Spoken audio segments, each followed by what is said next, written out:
Welcome to the TLW podcast. I am Jonathan Pixley with my partner, Dr. Sean Owens. Dr. Owens, welcome back as always. Let's go, baby. Yep. And behind the scenes, our other partner, Jace Augustus with JCB Media, running the show for us. Today, we have a very unique guest for sure. We've had some really cool guests over the last year, I guess. But today, Taylor O'Brien is going to join us. And he comes from having success in an industry that we haven't had on the podcast as of now. And your story is also one that we have not had on the podcast. And the direction that we're going to go with your story is one that we haven't done as well. So a lot of firsts today, and we are super, super excited about it. Taylor, welcome. Thank you. Thank you, man, for having me. I'm excited to be a part of this. I've seen a lot of your work, and I just think it's incredible what you're doing, what you're speaking about. You got some great media team behind you, so No looking doubt. forward to it. Got to, because we know nothing about it. Because like when I look at your biography, for example, you know, you're a YouTuber with a silver plaque. I saw a silver plaque. I was like, okay, that sounds really cool. I gotta find out what that is, and that's 100,000 subscribers, right? Also, 118 million views. That's 118 million views. Okay, 162,000 followers on TikTok. And a creator who, really by any metric that you would look at, has experienced tremendous success pretty quickly, right? I know that there's always, you know, the build up and the grind and the work and all the stuff that nobody ever sees. And so everybody kind of, in your industry, kind of appears to be an overnight success, which is certainly not the case. But you did it pretty quickly in the grand scheme of things. So I want to go right into it, man, because again, your story is one that when I heard it a few years ago when we first met, I was like, wow, that is super unique and it's very real and very authentic. So just fill our audience in on what caused you to go the direction that you went to get into this industry and kind of the journey along the way. Sure, man. Well, I think a lot of it came through a time that I've had a big change in my life, and you know, adversity really defines really who you are. And so at the time, I think when all this started, I was working out of Port Fourchon, driving 18-wheelers, and it'd be 7 days on and 7 days off. So I had a lot of downtime, and you get bored, right? You can't keep watching Netflix all the time. So I started as like a personal trainer, got my certificate, and then, you know, I just would take clients. But when I took those clients, I would record them like with my cell phone. And so that kind of, I would put it to a really cool song. You know, I've always liked an underdog story or, you know, a heroic warrior and stuff. So it was really just matching up the vibe to that. And so from that, I learned and YouTube figured out how to do it. And then I had a client one time, Hunter Marcel, who actually filmed me working out with a camera. And I was like, what kind of camera is that? Yeah. So then that led to, you know, we're in the gym at 4 a.m. with 10 dudes and we're running around with cameras. So that just led to more having that hunger to learn more. So when I was able to learn more, I would then take jobs. I was filming like Frenchie bulldogs, like, you know what I mean? Like those puppies sell for like 10 grand sometimes. So when the bulldog game was big, That's something we've never heard on this yeah, podcast. yeah. We have not talked about Frenchies yet, man. I don't know if we will again. Yeah, so, you know, I got into that, and the client success and the client journeys that I was filming, the testimonials, that's really where I saw the person come alive, because everyone's going through a lot of things, but whenever you pour into somebody and you tell them they can do something, it really changes the game. So that's how I was able to, I'm like, man, what's this camera stuff? So from there, I just kept filming, and then I was able to get on the sideline at LSU. Right. And so I think that really was what broke it. How'd that happen? So I was coming in from Port Fourchon, and my days off, I had a friend who was working inside of LSU. He put me with Jordy Collada, actually. Yep. And so from there, I was just going to practices, and I used to play football. So like I've always been, you know, athlete, love the sport. And from there, like the kids were there to try out and try to be seen by the coaches. So when that happened, there was high school kids, and like I seen the dads filming their kids. So I was like, I was running and hungry, and I was like, hey man, which one's your son? Because my dad was a big part of growing up. So I would just film them and then post it. well, the videos started catching, and I'm like, I've never been this. And the kids would see me and they would recognize me, and then everyone was knowing me when I would come around. Right. So that's how that kind of started. So continuing with that, so you get into the industry. You were working. I know you said you drive 18-wheelers. Weren't you on an oil rig or like? Yeah, I was in Port Fourchon. Yeah. Stayed within the base. Just doing all that. But so what was the next step for okay, so you're on LSU sideline, and then you have opportunities with a lot of local people here, right? That would be well recognized. And as you do those things, as you do each, what do we call it, a gig? I don't know, right? Okay. As you do these gigs, how quickly were you becoming sought after? Yeah, I think it was just because of like the way that I filmed. It was a different style. It was slow-mo. It was really, you feel it whenever they saw it.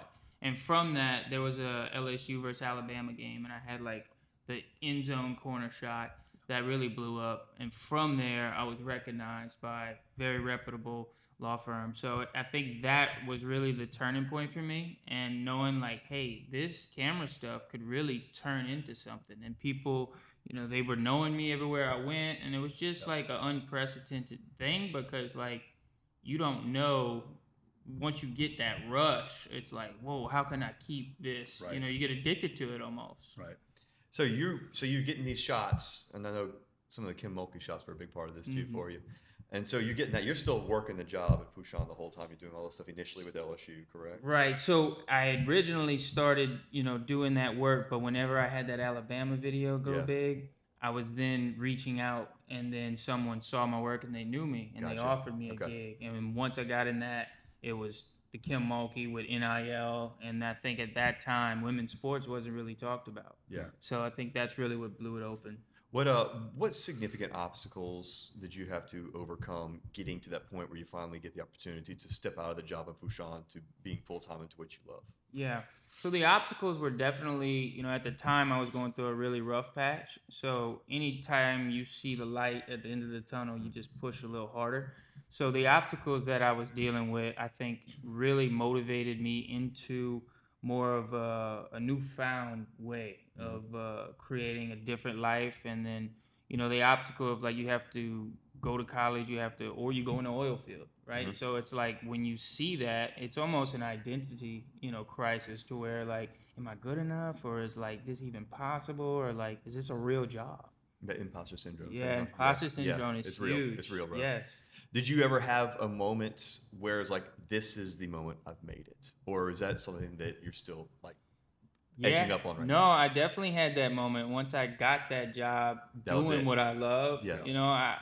I remember I was real emotional on like my orientation, because I always admired like people who go to the gym early and they leave out with khakis and dress shoes, and I was full of grease and boots. And so like, I got ready for work, tucked in my collared shirt, and like, I was like, man, I made it out, from what we know is like hard work and really, it's a different lifestyle.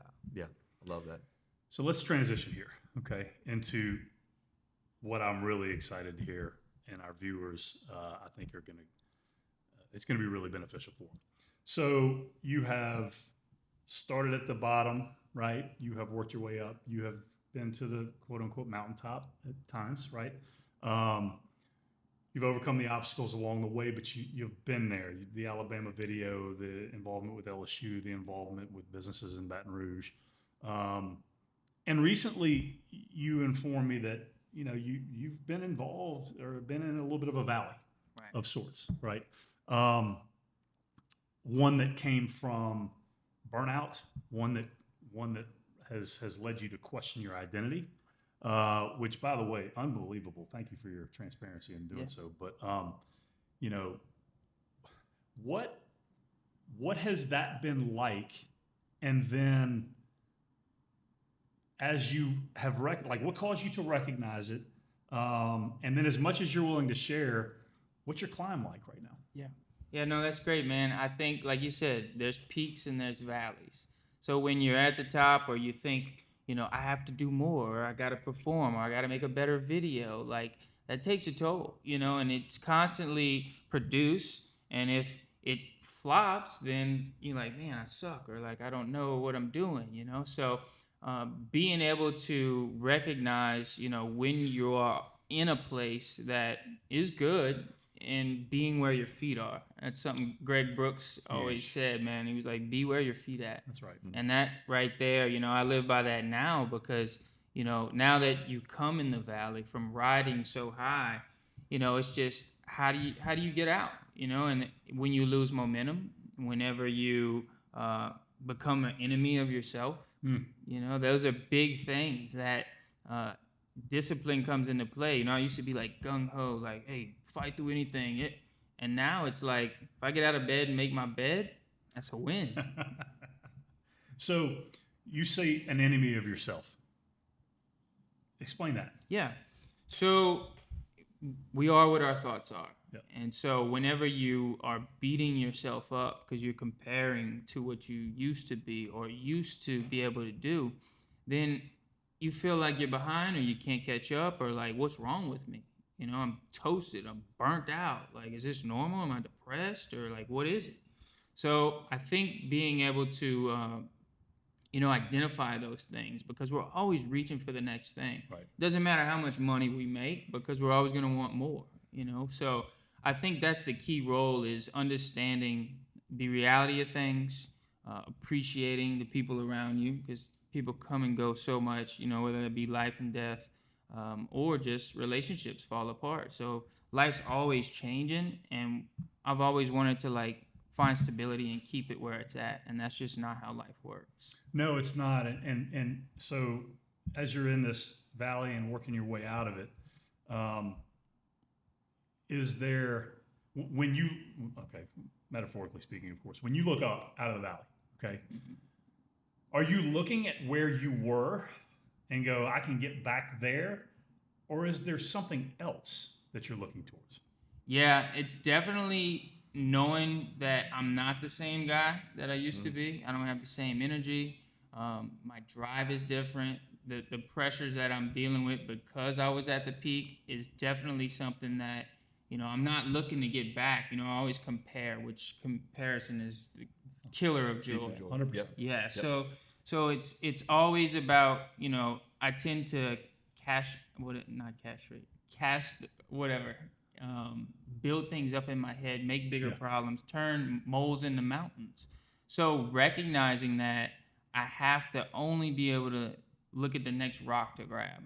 And so from that, you're trying to go through the woods when, you're hitting trees. So it's like, you can't see, the trees from the forest. And now it's to the point of where the identity crisis kicks in.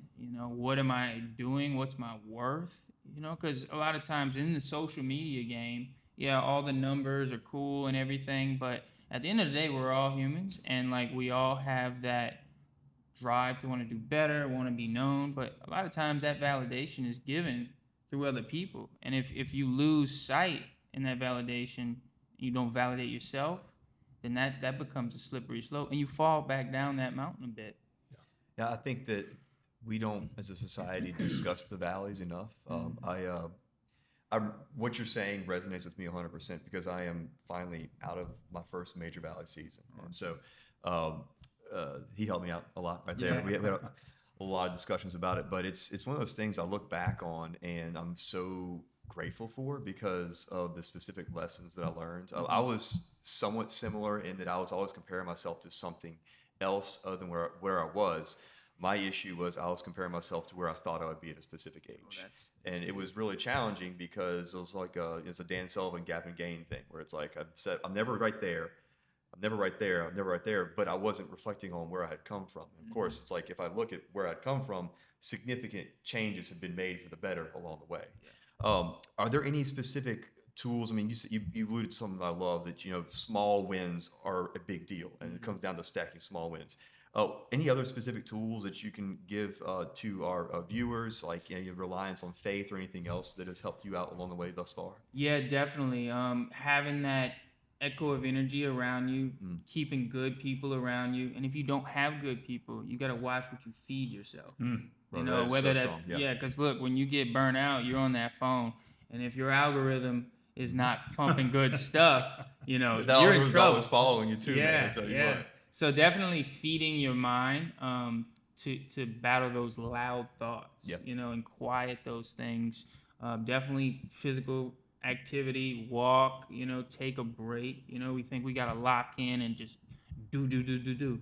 And like that right there is, you know, it says you got to rest as much as you work as well. So, and definitely having, you know, that relationship, prayer, you know, that could be meditation, that's calling things to mind.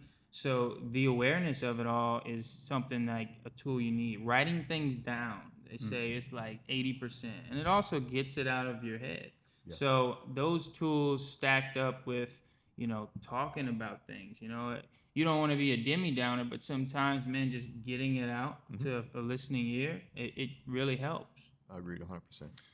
Okay, so kind of continuing with this. So as you go through what you've gone through, and obviously your approach is different now, right? And your approach is different based on past experiences that you've learned from. We talk a lot here at TLW about the concept of living in the moment, being where your feet are. You know, today is the only day. Yeah. You know, all the cliches that you can think of. But it's about being here right now, because we're not guaranteed anything after that, right? And so from a standpoint of you stacking wins, getting up out of bed, making the bed, right? Moving on to the next thing. We're firm believers that anybody who is trying to succeed at anything has to be driven, right? But the drive that society teaches is not, as you alluded to, necessarily the healthiest direction to go, right? So in your next drive, let's call it, what does living in the moment, like what does that play into it? And then what is your approach going to be moving forward to get not back to where you were, but to get to where you want to be now? Yeah, no, that's a great question. I think of like the term, in order to eat an elephant, how do you eat an elephant? It's one bite at a time.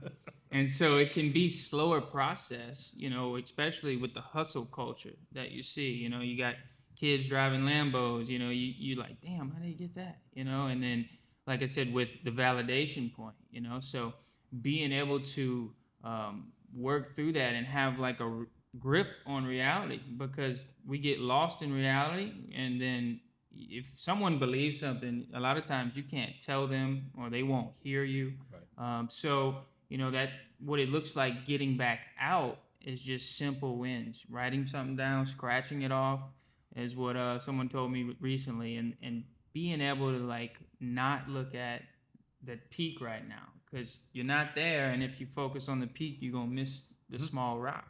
So I think that's something that's really important, having that grip on reality and knowing that social media is just their wins, you know, and a lot of times people don't talk about the mental health part of it, or, you know, the struggles they face.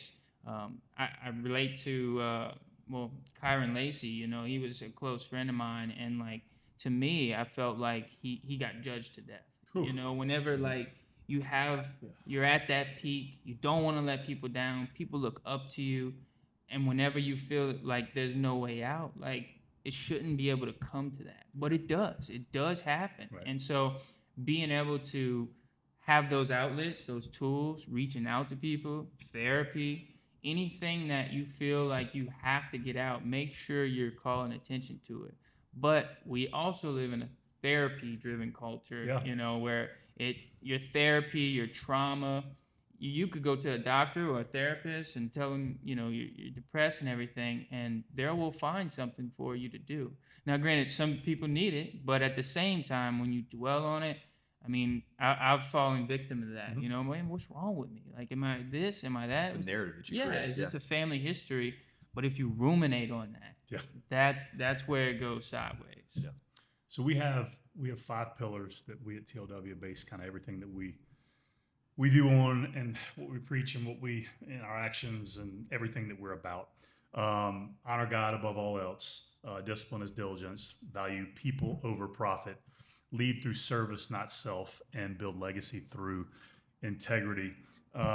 We've recently started asking guests this: if there were one or two of those that you feel like stand out to you in your journey to where it is that you are headed right now. Obviously, all of them will apply, but are there one or two that stand out that go, yeah, that one or those two? Yeah, definitely value people over profit. Okay, Because at the end of the day, you could have the profit, you could lose the profit. that's right. But if you develop that relationship, that's something that can last a lifetime. And business is about solving problems and relationships. Yeah. So once you get, devalued on a relationship, that also affects your profit. Yeah. So Sure. I think it's very important to know, like, hey, when you're talking with somebody, just try and be present, being able to understand that everything is temporary. I mean, that person could leave and you can never see him again. So, what am I giving to this person that benefits them, to where a lot of times when you're in the valley, you're only dumping, Yeah. So like they're going to remember that. And that's, people need to be fed into each other. We're by nature, very tribal, so having a good tribe, developing good relationships, and recognizing bad ones. Daily habits, routines, have tos. What's on your list of the absolute must to get you in the right space of mind every single day? Yeah, I would have to say movement. Being able to, when you start the day, like you said, do those natural routines where you feel like you're progressing.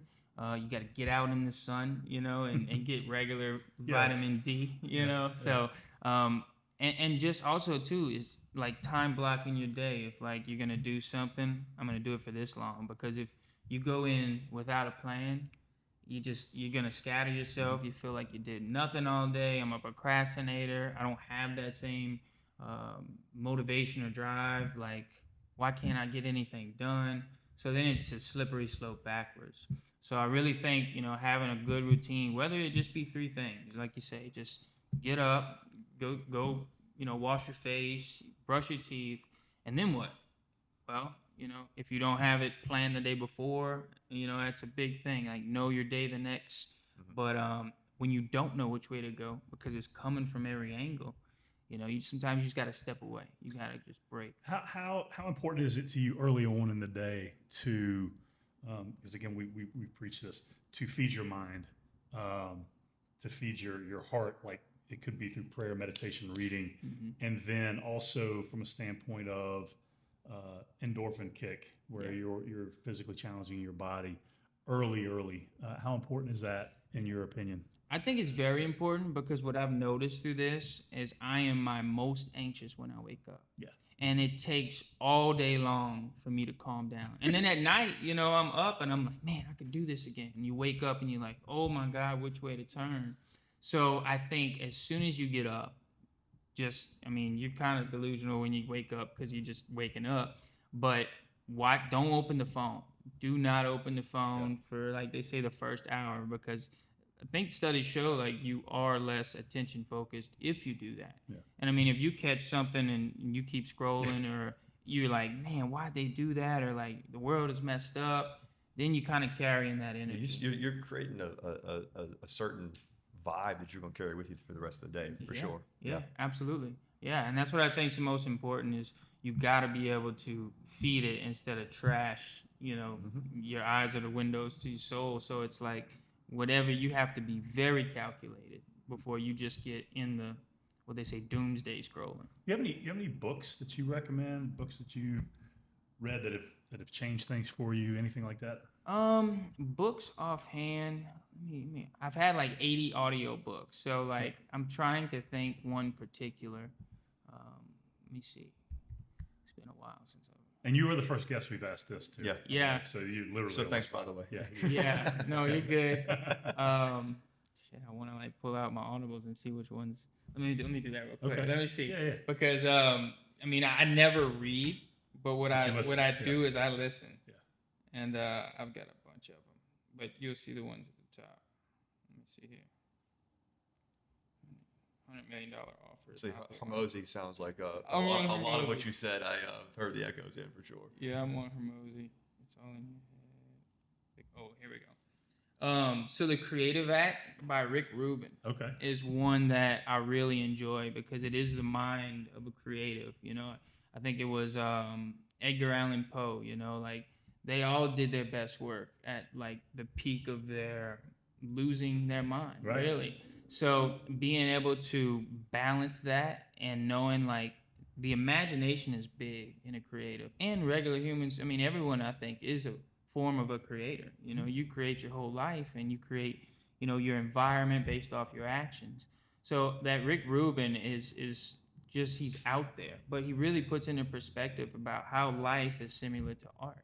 You know, so not being able to, being able to like continue that momentum. You know, JC, this guy's everywhere, and I'm Right. like, bro, don't lose that momentum. That's Because like once you get in your head, man, you're the worst enemy of yourself.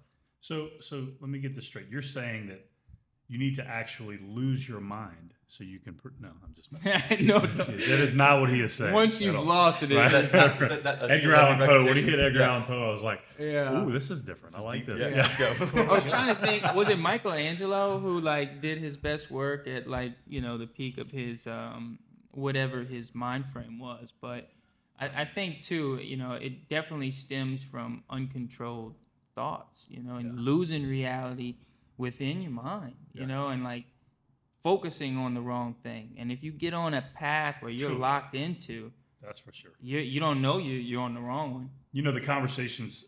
Who do you talk to the most? Yourself. Yep. Right. That's who you have the most conversations with. And Yep.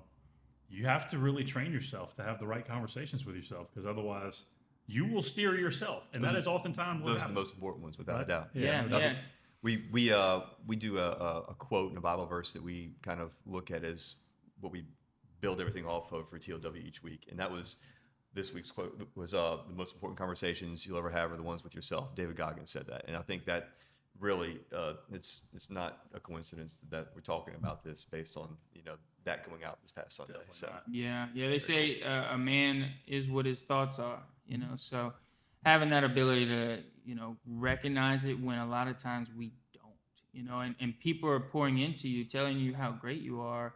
And, you're just like, man, I can't do it. Or, I'm not that guy. And they're floored. They're like, bro, you have this plaque, you use your YouTube. And it's like, the camera weighs 500 pounds, to pick up, or sitting down and trying to edit when you're just thinking all your other problems, man. It's a slippery slope. Yeah,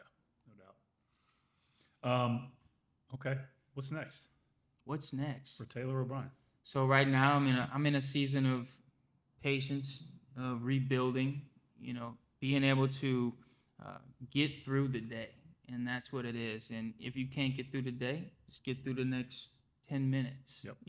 And really being able to hone in. And it's so crazy. My perspective now is like, I'm so much more appreciative of conversations, of like a water when I'm thirsty, like, because you remember what it was like, but when you were, so headstrong, it's like, man, I wasn't appreciating those things. I wasn't recognizing the small things in life. And like you say, you live one day at a time, because you might not have the next day, That's right. and whatever you did today, what do you want to leave behind?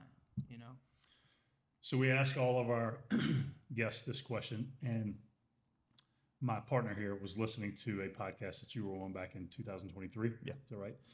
And you were asked a very similar question, and I'm guessing your answer today could be a little bit different than it was then. And typically we'll ask, what would you ask 18-year-old yourself or 15-year-old yourself? I really want you to go back to when you were driving the 18-wheelers, okay? And you were, that was the industry that you were involved in. And then the shift started to happen, okay? Hadn't even come close. You just were in the weight room with the 10 guys and running around with the camera, and it's like, okay, there may be something to this. What's the conversation, and really you only get to offer one piece of advice in this conversation, to that Taylor O'Brien that you would offer them knowing what you know now? Man, that is a crazy good question. Advice I would give to my younger self. One piece. One piece. Wow. I mean, I wouldn't have listened if I gave it. But I would have to say, slow down. Slow down. You know, you've got time. You know, when opportunity comes, it's too late to prepare. But like when I was 18, I saw nothing but down the road. Like, I want to get here. I want to get there. Yeah. You know, but when you do that, bro, you know, like you can get hurt. You can really mess things up. So I just need you to be patient and be thankful and be able to know and recognize before things get out of hand. You know, it's cool that you say that. I have two daughters, right? One's 23, one's 20. And you know, it's the age-old saying, you know, pay attention because it's going to go by just like that, Yeah. right? And I heard it a million times, and my God, has it gone by just like that? And so I tell people that now, and I'm like, you just make sure when they're little, right? Every time they say, "Daddy, come play with me," Yeah. you go, Yeah.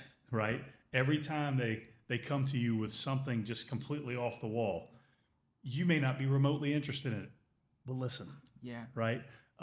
Because you're going to cherish those things. And so I think that goes back to what you're saying is when you were blowing and going and cranking things out and you were ripping and running and, you know, getting the silver plaque and, you know, the hundreds of millions of views and the whole thing, did you ever take the time to stop and sniff the roses? Right. I would say at times I would, but you're so focused on growing that and feeding that ego. Yeah. And so that ego will change who you are. Yeah. And so being able to know, like, I believe most billionaires, to watch this guy, School of Hard Knocks. And so most of their biggest regrets was spending time with their family. It's crazy, isn't it? And I think if you're able to do that and you're able to be fully with those little developing minds, Yeah. that is a true sign of success. No doubt. Well, Taylor, we can't thank you enough for being with us. This has been educational. It's been inspirational. It has been enlightening. It is, again, a different angle for us on this podcast. And obviously, you know, the valley that you're working your way out of, I'm excited. I'm excited for what's to come for you. And I know we're not supposed to look around, right? We've already talked about all that.